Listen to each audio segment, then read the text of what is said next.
हरे कृष्णा। हरे कृष्णा। हरे कृष्णा। माता जी स्क्रीन दिख रही है? माता जी यस आपको माता जी। स्क्रीन दिख रही है? हाँ अच्छा, हाँ यस ठीक है। माता जी दिख रही दिखाई है। दे रही है। ओके, 64।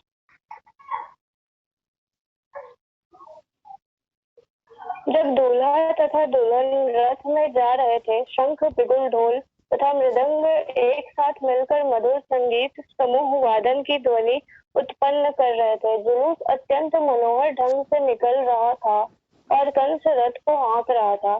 तभी आकाश से अचानक एक आश्चर्यजनक ध्वनि गूंजी, जिसने विशेष रूप से कंस को उद्बोधित किया। हे कंस, तुम कितने मूर्ख हो! तुम अपनी बहन तथा बहनोई का रथ हाँक रहे हो, किंतु तुम यह नहीं जान रहे कि तुम्हारी इसी बहन की 8वीं संतान तुम्हारा वध करेगी। कंस भोजवंशी उग्रसेन का पुत्र था। कहा जाता है कि कंस समस्त भोजवंशी राजाओं में से सर्वाधिक आसुरी था।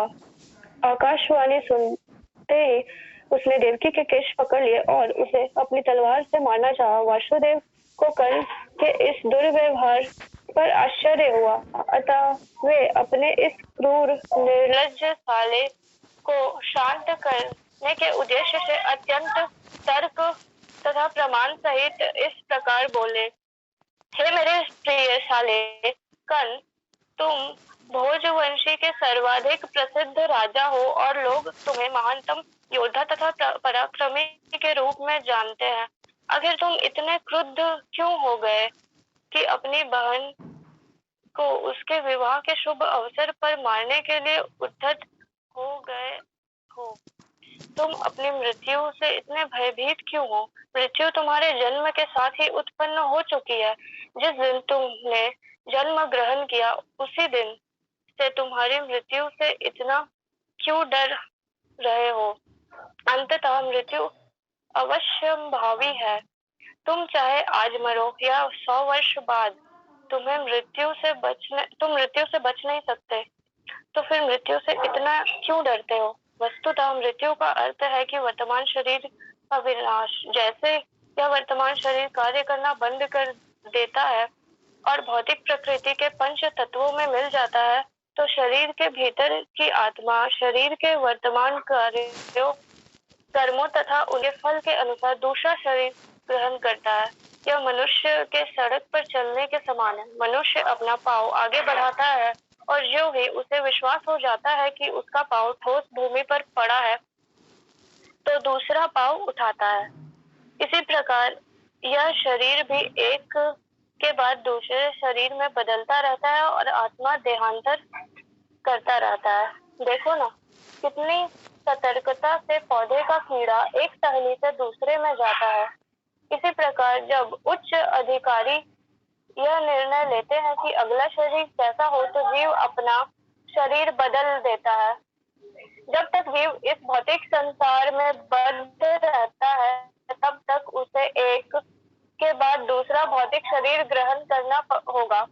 उसे अगला शरीर उसके इस जीवन के कर्मों तथा उसके फलों के अनुसार प्रकृति के नियमों द्वारा प्रदत्त होता है। यह शरीर स्वप्नों में देखे जाने वाले शरीरों में से किसी एक के ही समान होता है। सोते समय स्वप्न में हम अपनी मानसिक सृष्टि के अनुसार अनेक शरीरों की रचना करते रहते हैं। हम पहले से स्वप्न देखे रहते हैं और पर्वत नहीं, हम पहले से स्वर्ण देखे रहते हैं और पर्वत भी। अतः स्वप्न में हम इन दोनों विचारों को मिलाकर स्वर्णिम पर्वत देख सकते हैं। कभी कभी सपने में हम अपने शरीर में को उड़ता हुआ देखते हैं और उस समय हम अपने वर्तमान शरीर को बिल्कुल भूल जाते हैं। इसी प्रकार ये शरीर बदलते रहते हैं। जब तुम्हें कोई शरीर मिलता है तो तुम विगत शरीर को भूल जाते हो। स्वप्न में हम न जाने कितने नए प्रकार के शरीरों के साथ संपर्क कर सकते हैं, किंतु जगने पर हम उन सबको भूल जाते हैं। ये भौतिक शरीर वास्तव में हमारी मानसिक क्रियाशीलता की रचनाएं हैं, किंतु इस समय हम अपने विगत शरीरों का स्मरण नहीं कर पाते। मन बड़ा ही चंचल है, कभी यह कुछ स्वीकार करता है और तुरंत उसी वस्तु को अस्वीकार कर देता है। इंद्रिय तृप्ति के 5 विषयों रूप, रस, गंध, शब्द तथा स्पर्श के संपर्क से ही मन स्वीकार और अस्वीकार करता रहता है। चंचलशील विधि द्वारा मन इंद्रिय तृप्ति के विषयों के संपर्क में आता है और जीव इच्छा अनुसार विशेष प्रकार का शरीर प्राप्त करता है। इस प्रकार शरीर भौतिक प्रकृति के नियमों द्वारा प्रदत्त एक उपहार है। जीव शरीर ग्रहण करके अपने शरीर की रचना के अनुसार इस जगत में सुख भोगने या दुख सहने के लिए फिर से आता है। किसी विशेष शरीर के बिना हम विगत जीवन से प्राप्त मानसिक दशा के अनुसार सुख या दुख का अनुभव नहीं कर सकते। हमें विशेष प्रकार का जो शरीर मिलता है वह मृत्यु के समय हमारी मानसिक दशा के अनुसार ही मिलता है। सूर्य, चंद्र या नक्षत्र जैसे प्रकाशमान लोगों का प्रतिबिंब जल, तेल या घी जैसे विभिन्न प्रकार के आकारों में पड़ता है। यह प्रतिबिंब पात्र की गति के ही अनुसार हिलता डुलता है। चंद्रमा का प्रतिबिंब जल पर पड़ता है और जग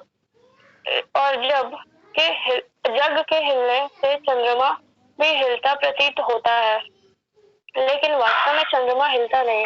इसी प्रकार मानसिक कल्पना मनोधर्म से जीव विभिन्न प्रकार का शरीर ग्रहण करता है। यद्यपि उसका इन शरीरों से कोई संबंध नहीं होता, किंतु माया के प्रभाव से मोहित होने के कारण जीव सोचता है कि उसका संबंध एक विशेष प्रकार के शरीर से है। बद्ध जीवों की यही जीवन शैली है। मान लो कि कोई जीव इस समय मनुष्य शरीर को प्राप्त है। वह सोचता है कि वह किसी मानव समुदाय या किसी विशेष देश या विशिष्ट स्थान से संबंधित है। वह अपनी पहचान उसी रूप में करता है और व्यर्थ ही दूसरे शरीर की तैयारी में डूब जाता है, जिसकी आवश्यकता नहीं। ऐसी इच्छाएं तथा मानसिक कल्पनाएं विभिन्न प्रकार के शरीर के कारण है। भौतिक प्रकृति का आच्छादित प्रभाव इतना